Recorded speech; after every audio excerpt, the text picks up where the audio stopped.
Live from Cleveland's News Center, we're getting answers for you. Cleveland 19 News starts now.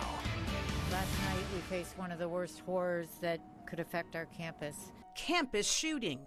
A gunman opens fire on a student at Case Western Reserve, then confronts police as they close in. The suspect fired a few shots at our police officers. Tonight, Cleveland 19 digging deeper with tough questions on campus safety. And good evening, I'm Lydia Esparra. It was breaking news last night at 10 and 11, and we're closely following this story, making sure you don't miss anything. Here's what we know so far. Just after 8 p.m. last night, a student was shot in the stomach at Case's South Residential Village near Fraternity House. The 20-year-old came out of surgery able to speak to his family and was moved from intensive care to a regular room. Police caught the 19-year-old suspect, then found another hiding in a ditch behind the campus police station garage. He fired a few shots at officers. They returned fire, hitting the 18-year-old, who's now in critical condition. But we're holding the administration accountable as to why it took about 50 minutes to get out the alert to students and to parents. I wasn't informed of it until probably about then, too. So I think just trying to get information and get it out as quickly as possible. And I actually think we got the information out pretty quickly.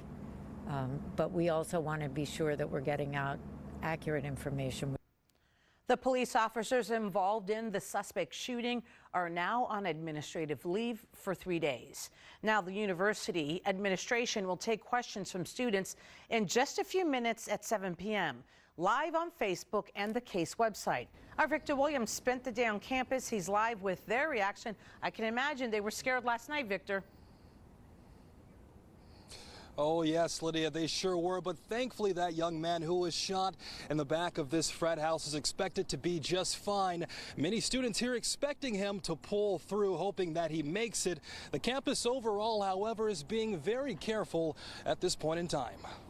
We got the notification last night and it happened just up the road. So it's kind of like, what are you supposed to do? You kind of like hunker down, or do you act like nothing happened? Students on high alert after a shooting takes place outside of a frat house Saturday night. For it to be such a prestigious campus, I wouldn't even expect it. It's not biting at me, you know, I'm not like always checking over my shoulder, but at the same time it is something to like keep an eye out for, and I'm always thinking about, worrying about, you know, kind of like an escape plan. Sophomore Bradley Schneider says he had a good reason to worry when he first heard about the shooting. A friend of mine is in the fraternity, and I'm like, you know, what do you do? Like, you call them, you text them, you know, what if they don't pick up? Is that the person? Thankfully, his friend turned out to be just fine, but Schneider says certain things are expected with this school's location. You have some characters on the street that you like meet and find, and you kind of have to be wary, and Cleveland isn't like the safest city in the world. But here's the shocking part. Some students tell me that they weren't at all surprised at what happened so close to their campus. They say that after seeing so many school shootings happening across our country lately, they felt it was only a matter of time. It happens all the time. What's new? I'm almost unfazed by it, which is like terrible to say, but it's so common nowadays. The question was, when is it going to happen to us? Now, once again, Case will be having that Facebook Live where they will be addressing the many questions that students are asking. We will be having more information on what those answers are coming up later on tonight. For the meantime, we are getting answers. Victor Williams, Cleveland 19 News.